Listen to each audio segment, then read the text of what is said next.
Hello and welcome to Burning Questions, November 3. It's spring carnival time in the thoroughbreds, but the carnival never ends in the trots. Looking forward to a big show.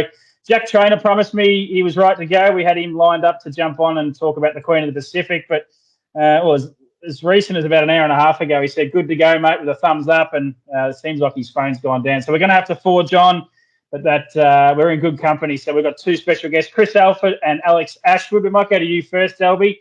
Welcome to Burning Questions. You've been on Media Street with me this weekend. I've just been leaning on you to get me through the week.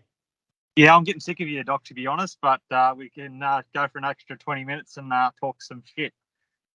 That sounds good to me. Chris Alford joins us as well. Had to send the email to his daughter. He's got his wife's headphones in. You need a bit of help at home, Chris. You're a good horseman, but is that about it? Well, I asked Katie last night to set up the laptop and she forgot. So this is on Alison's phone with her headphones. So I'm all sorted. We can hear you. It's good to go. No Jack Trainer, but we're going to have a good show. So we're going to look at Swan Hill tonight and also Melton on Saturday night. Let's start with the first question, and it does go to Swan Hill. Pride's Easy Feed stand as a proud supporter of the harness racing industry with their set recipes and quality ingredients to give the trainer confidence in what they're feeding. So make the switch to Pride's and start getting the result you've been chasing. Can French and the Parisian complete a fairy tale comeback story in the Swan Hill Trotters Cup? Might start with you, Puppet. Do you like what I did there with the French and the Parisian thing? I thought that was quite clever. Yeah, very, very, very smart. That was. It looks a good race for him first up, but the three back markers are going to be hard to beat. Penny Drops was a lot better at Maryborough Redwood Day, and Faster Metro and One Overall proven cup horses, and probably down in grade a lot. I don't think any of the front markers can win, but Shelby's got Parisian Artiste ready. He'll be very hard to beat. Albie, have you got Parisian Artiste ready? Maybe quickly touch on his background too. We spoke on radio during the week, but you're probably just rapt to have him at the races because you might not have had him at all at one stage there. Yeah, that's right, Doc. He was out for a bit with a bit of nerve damage over the back, and it took a long road to get him back, but he seems pretty good now. And like Puppet said, there's a couple of horses dropping back in grade, like One Overall and Faster Metro. So, and they've been racing against the elite company at this stage, and they got the race fitness over My Bloke. But if My Bloke's 100% right and he's somewhere near fit enough, he's going to be thereabouts in the finish. But I'll be happy if he puts in a great race, which I think he will. But in saying that, he might need to run tonight. Worth a little peanut or two at $8 for those that like an each way bet? I think so. Let's do it. I reckon there's a few of those that tune into Burning Questions each week.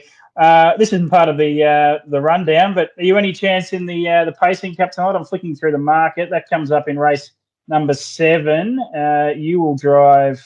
We scroll down. You're on a roughie here. Major Meister at $41. Beat City at 51. On radio, you're probably leaning towards Beat City. Is it better of those two chances? Yeah, I think so. He was pretty good first up at Melton. He got home in 25.8, and the distance is going to be no worries over 2,700. So if they go hard early, I think he should. I think he's way over the odds at 50-1. He should be like an $8 chance, to be honest. I know you can't bet in this race, but $14 out to 51. Not many people agree with you, but I did watch that run the other day. It was very good after I spoke to you. I was quite impressed. Good luck there tonight. Chris Alford's not heading to Swan Hill. He's got a smile on his face. He's going to Bunnings later. I think he might open a stubby at some point. The weather's pretty good out there. But let's move on to the second question. Sulky App sponsor that. Combining the power of results and horse sectionals with Sulky App, you now have access to gate speed, swooper, ability, and behaviour ratings. Never miss a trainer, driver, or gear change again. Sulky App is a form guide revolution. Sign up at sulky.app. I wonder if Sulky App found that $100 winner last night at Kilmore. That would have been nice, but I'm not sure if they did. The second question, is it a picture-perfect barrier draw for our Vincent Can Go, or can Blood Moon shine from the back? Start with you, Albie. This is the opening race on the card at Melton tomorrow night, and we've seen the heats into the final. And, the two heat winners, our Vincent Can Go and Blood Moon, look the ones to beat. Which way would you be leaning? Just with the draw, I think Vincent Can Go is going to be very hard to beat. Puppet's pretty aggressive, and I think if he presses the button early, he's going to find the front some stage. And if he does find the front and dictate the pace. Derby has to come in around some stage and sit parked, and I don't think Blood Moon can sit parked outside Vincent Can Go. So I think Vincent Can Go would be very hard to beat. Yeah, Puppet, gate 3 for you. Vincent Can Go. You've got the stablemates, the Tyndale stablemates, Malibu Jack, Illawong, Awesome Deer inside. What do you do at the start? I haven't gotten right back through this horse's form, but doesn't appear to be like lethal off the arm. What's your plans? Yeah, well, I've only driven him his last couple of starts, and first time he drew 2 and came out fair without being quick, and then last week just sort of settled midfield from 7. But I think from Saturday night we're just going to have to, roll out of the gate as good as we can. I'm sure he's good enough to sit outside either of the 2 inside him if they don't want to hand up, and just leave Blood Moon off the track if it comes. So I think he's pretty strong and the horse to beat. Yeah, were you impressed with it? What you saw in the heat? I thought he was fantastic. I mean, I know Blood Moon had to work early, but she found the front and was able to control it after that. But your bloke he looks, like a quite bottomless, really. He just did it from the breeze and just kept going, and he won really strong on the line. Yeah, well, last week I think he had, another 427 quartering in him after that, and I think Blood Moon's record is really good, but I think most of them have been in front, and I'm not sure it's even won a race from behind. So, barrier 11 from 1700 is pretty awful. So you think you can win from the front or the breeze? Yeah.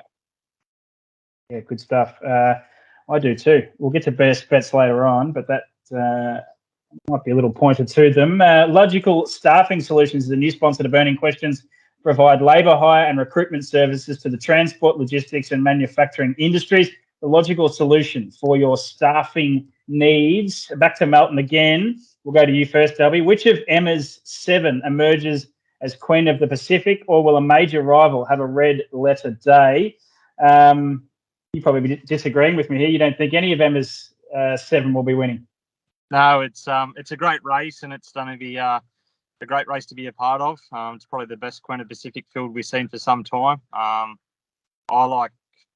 think Amorta Vita is going to be hard to beat. Looks like it's going to find the front at some stage, and Ladies in Red has to make a move mid-race to sit outside it. So hopefully for my sake with Tay-Tay, they go absolutely bonkers early, and I can get a good trail on Treacheries on the way home and go past them, but that's probably very unlikely. What's a good result for Tay-Tay? She probably is an unlikely winner, but she could finish top. If you get onto the Tab app and feature in the top 4 there somewhere. Yeah, I reckon it's not out of the question. If she comes top 5, I'll be over the moon. If she had a better draw, she would be right in it. But once again, she doesn't get a good draw in these sort of races, and it's drawn outside the back again. So, like I said, we have to rely on tempo, and hopefully it's hard racing early, and she can capitalise on that late. I'll ask Chris in a minute, but how do you see the early stages panning out? You've talked about Amore Vita maybe finding the front. We've got Bravia Kelly, Jack Trainer. That's the reason we wanted to get him on. He's drawn gate 4 with the New South Wales Raider. Who's first to the pegs, and who sort of leads the race and controls it through the middle stages, do you think?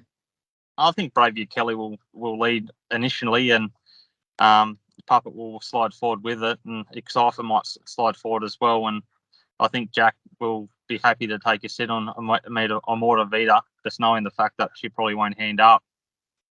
So he's going to get every chance of getting a good run in transit if he takes a sit on Amorta Vita. So I think Bravia Kelly will find the front early, and then Puppet will take the reins from there. One more question for you. I wrestled over this a little bit when I saw the field. Who should be favourite in the race, do you think? Ladies in Red's $2.20, Amore Vita $3.80, and Cypher $3.80, Bravia Kelly $6. Is Ladies in Red the right favourite or not from the back row? I think so. Her record's unbelievable, and she's hardly been beaten. A couple of runs been back since her layoff. It's been terrific, and I think last week she was pretty dominant and looked like she still had plenty in the locker. So it's going to be a great race, but you can't just discharge Amora Vita and Excifer too. They're also great mares, and there's not much between the 3 of them, I don't believe. The big boy's been to the vet just over your left shoulder there, Albie, and he's just jumping in, burning question. How is he? Yeah, he's pretty good. He's up and about. Hopefully he just doesn't bite my ear off at some stage. Well, at least he fronted up, because Andy Gaff hasn't, and I'm pretty confident to say it had something to do with the SA Pacing Cup result from last weekend. But we'll move on from that. I get one mention. That's part of the contract. Puppet, Amore Vita, second favourite at $3.80, gate 5 for you. How does this all play out, and are you on the best horse, and will you be winning?